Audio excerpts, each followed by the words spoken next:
Qo'rqinchli bo'lib ketdi. Tuxumdan seyfda hech nima qolmadi. Yana qaytaramiz. Endi 10 karra ko'proq trotila va 52 karra baquvvat seyf. Men hazillashmayman. Bu seyfning qalinligi 8 sm. Portlagicha olamiz. Portlaga jangoga o'xshar ekan. Archan tegiga sovuq qo'yotganga o'xshaymi? O'tgan safarga tuxum sinib ketibdi. Lekin uni 10 ming dollarlik seyf himoya qilib qolarmikan? Seyf 10 ming dollarga arzirmikan agar tuxumni qutqara olsa? Menimcha seyflar trotilada saqlanish uchun qilinmagan. O, hammasi tayyor. Bosib ko'rasanmi? 3-2-1 ketdi. Wow!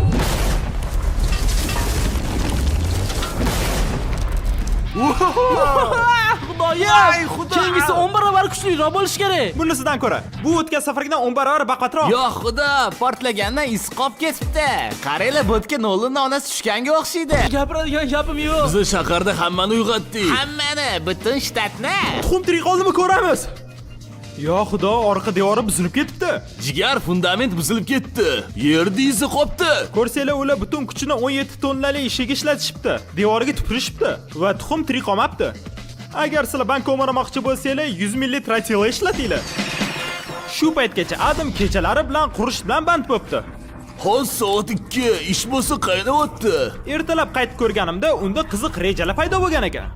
Adam, men nimani ko'rdim? Yigitlar, bu yerga haydanglar.